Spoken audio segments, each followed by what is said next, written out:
Mitumbi yevanhu 5 vakakondwa yaonekwa mumba mhuri yeZimbabwe zvandiri kutaura izvo zvakaitika kuGuruve panonzipo paOna Farm.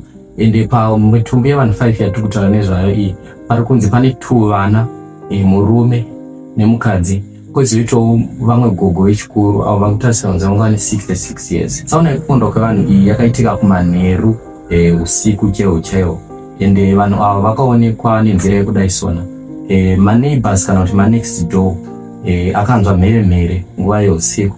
Ende panguva iyoyo zviri kunzi maneighbors aya akabva adedza vamwe vemudhuze kuti inzwai zviri kuitika uko.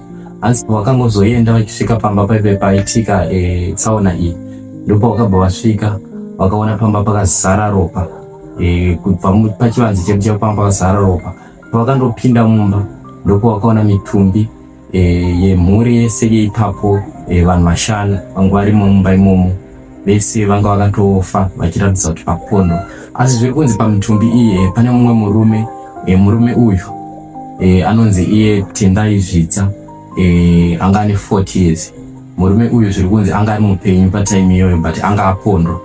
Saka murume uyu vakanomutora vakaenda naye kuGuruve Hospital, ndoko akazonoshayikira zvake murume uyu, but anga ari one of the victim vanhu 5 vaive vakapondwa. Mhuri yeZimbabwe ichi chiitiko chinosiririsa nokuti munhu ari kususpectwa kana kunzi ari kukomedzerwa kunzi ndiye akaita zvinhu izvi anonzi iye Animal Zvitsa, anozivikanwa nekunzi Modo munharaunda iyi.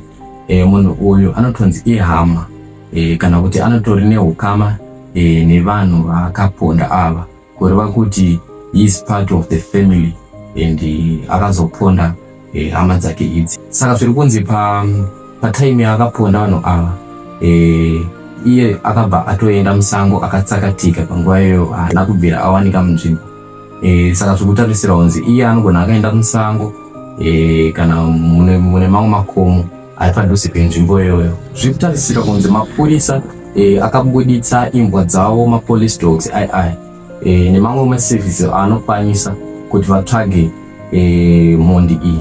Ende futi zviri kutarisira kunzi mapurisa aya akabuditsawo futi madrones kureva kuti kutaura kuno vari mubishi rekutotsvaga Animal Zvitsa. Kutaura kuno vanhu vari kuchema, vanhu vakaomerwa. Chokwadi kurasikirwa nevanhu 5.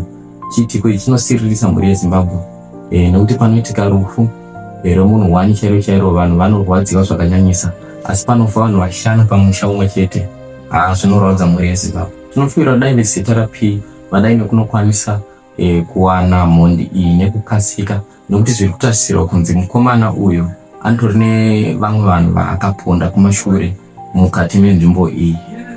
Nekuti mukati menzvimbo iyi kutaura kuno vanhu vakutotya kana kufamba chaiko usiku, vakutoshandisa kuti kana munhu ari kwaari ikoko kana kumashops kana kupi kwaari kwakatongodza mari kadoka chete utongorara ikoko, nekuti nzvimbo iyi ikuwedzera macrimes ekuurayiwa kana kupondwa kwevanhu pakati peusiku. Maupdates achabuda kumberi maererano nenyaya iyi tinenge tichikuzivisai pano paMDZE channel.